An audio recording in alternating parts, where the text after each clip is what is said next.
Tonight on the news, Lagos State government assures residents on its readiness to combat coronavirus and Lassa fever. Plus, Lobby Stars Football Club returns to the top of Nigerian Professional Football League table. Good evening. This is NTA Lagos Channel 10 News at 7. I am Adedayo Adeniji and the sign language interpreter is Olaoluwa Bayonle. Now the news in details. Nigeria has made a strong case for an immediate and full activation of a standby force for Africa, describing it as pivotal to maintaining the desired peace and security on the continent.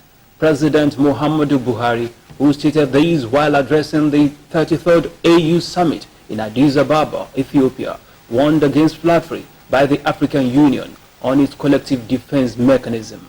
Let's now hear from the State House correspondent, Adamu Sambo. In his address, which centered on the state of peace and security in Africa, President Muhammadu Buhari told the African leaders that the future of the continent, where all guns are silenced and peace consolidated for sustainable development, should be their collective resolve. The time has come for a new strategic rethinking by the Union to effectively prevent, manage and resolve conflicts in the face of new circumstances. Nigeria welcomes the collaborative leadership of the African Union with the regional economic communities in resolving conflicts on our continent.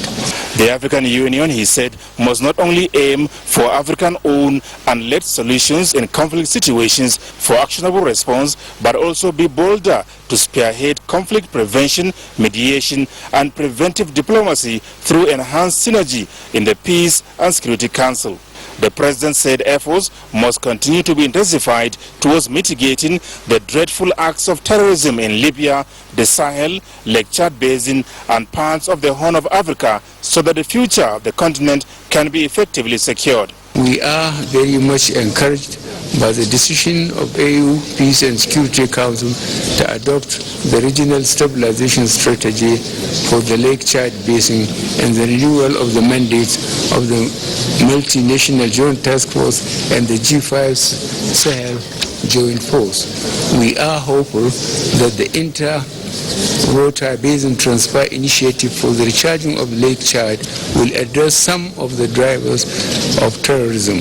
President Buhari said Nigeria is proud to continue to serve as a strong contributor to peace efforts in West Africa, describing the renewed vigor by ECOWAS to mobilize its own resources towards combating terrorism as commendable. Terrorism and violent extremism continue to cause mayhem and untold crisis on our continent. The sustained engagement of the Union is necessary for a peaceful and secure Africa envisaged in Agenda 2063.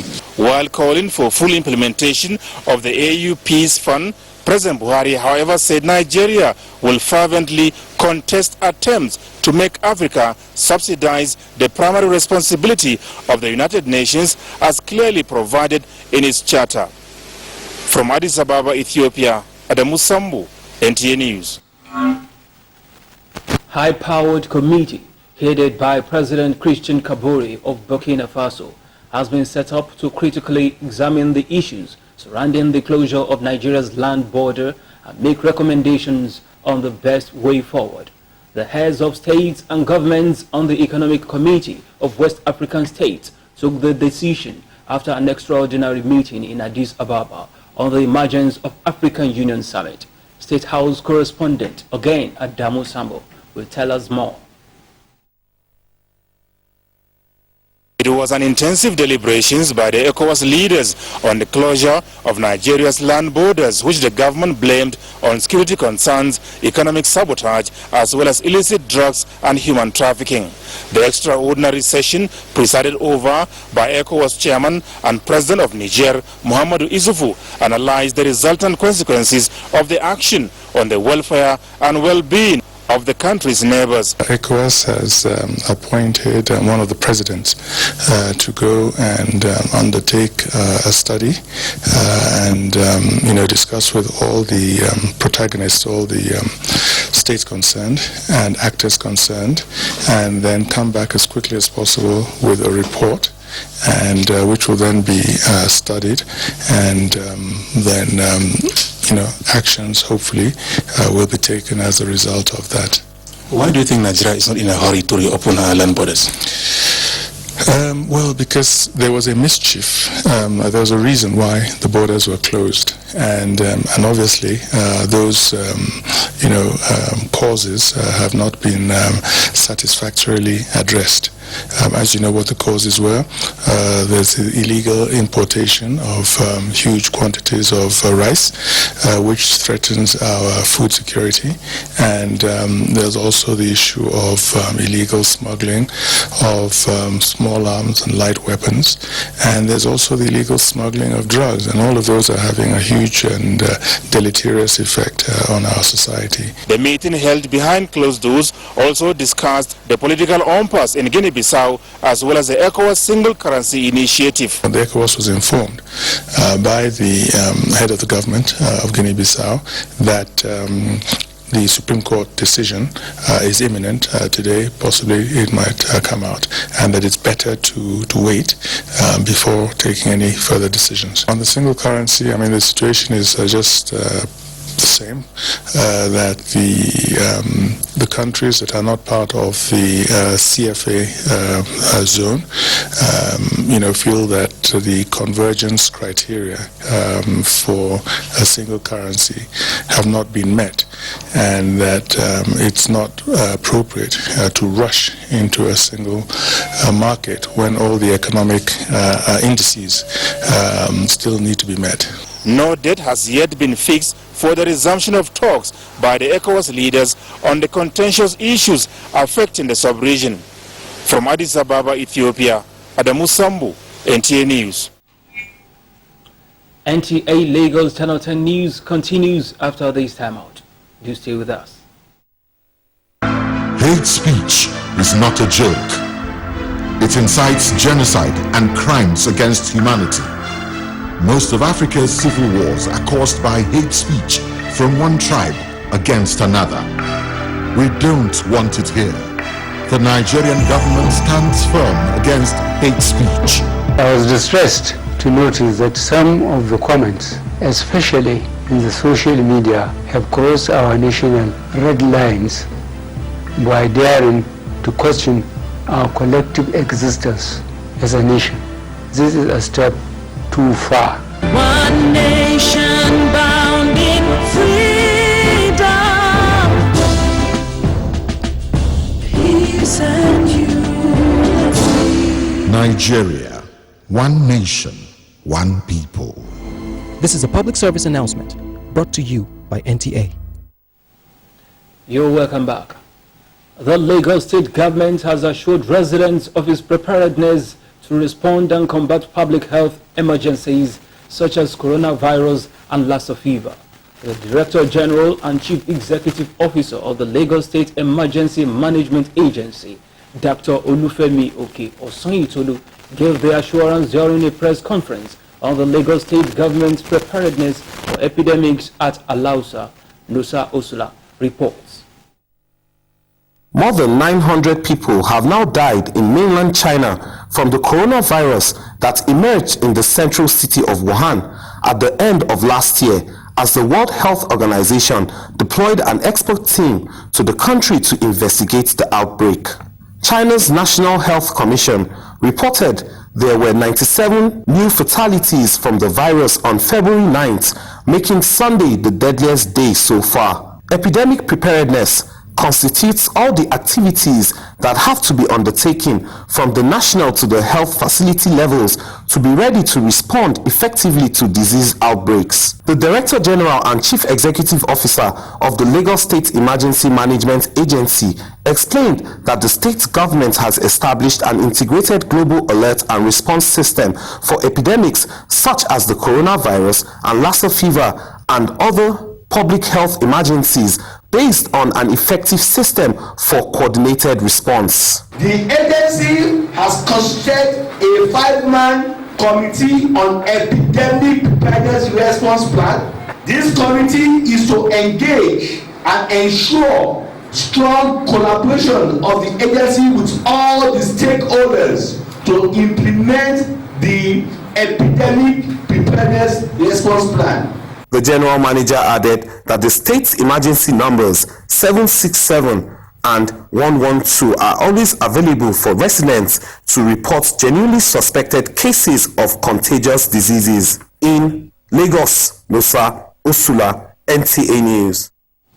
Meanwhile, Lagos State has scored a pass mark for its cutting-edge preparedness and being proactive in managing emergency situations during disease outbreaks. The Minister of Health, Dr. Osage Ehanire, made the observation during an inspection of the Lagos Isolation Center being upgraded as part of measures to prevent and contain the coronavirus. Joy Ken Abapoya has the details. Recent statistics by the World Health Organization indicates that more than 900 people have died from coronavirus in China since the disease was discovered in December 2019. With apprehension from the global community that the virus may spread like wildfire, Nigeria remains on zero prevalence.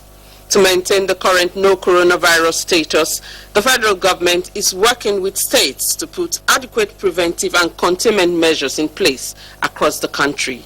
We are developing a medical emergency medical system in Nigeria now. The conversation is going on and we are going to test it very soon.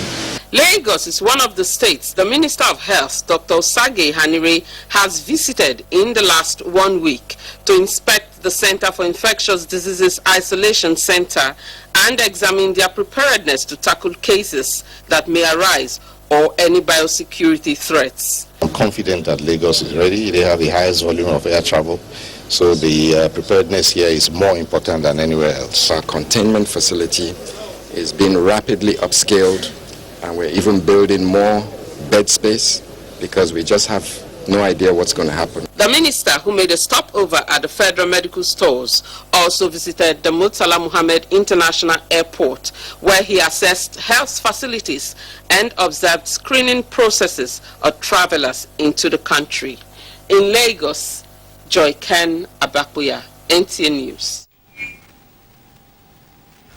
Now sports. Lobby Stars Football Club returns to the top of Nigerian Professional Football League table. Let's join Samuel Nwagbo for details and other sports stories. In sports, Lobby Stars defeated Wiki Tourists by 2-1 in Makurdi to return to the summit of the NPFL table. The Benue State-based club now sits 2 points ahead of Plateau United, who could only manage a draw against Dakada FC on Saturday.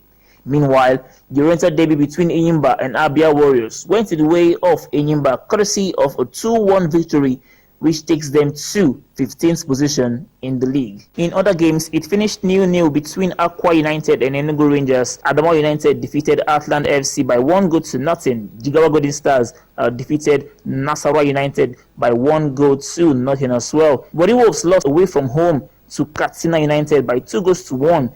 MFM of Lagos cruised to victory at home against Kano Pillars 3-1. Rivers United defeated Kwara United 1-0. And Ifeanyi Uba FC of Nnewi lost 2-0 to Sunshine Stars of Akure.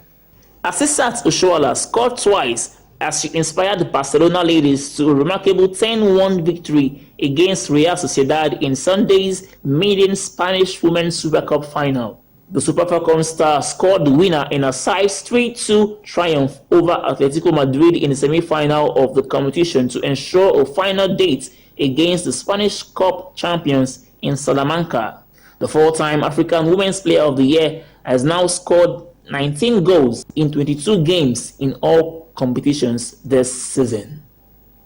Inter Milan goes top of the Italian Serie A table after a superb second-half comeback from 2-goal down to shock City rivals AC Milan with a 4-2 win. Goals from Ante Rebic and Zlatan Ibrahimovic gave AC Milan the ascendancy before the break, but Inter Milan proved their superiority in the second half, putting 4 goals past the AC Milan's net as they continue the quest for their first Scudetto title since 2010. Inter Milan are now unbeaten in 16 league games and will host Napoli on Wednesday before a crucial clash against fellow title challengers Lazio next Sunday. And that was sports. I am Samuel Nwabu reporting for NTA Sports. That ends the news. Thanks for watching. Bolaji Akim is standing by for the Yoruba translation of the news. I am Adedayo Adeniji. Good evening.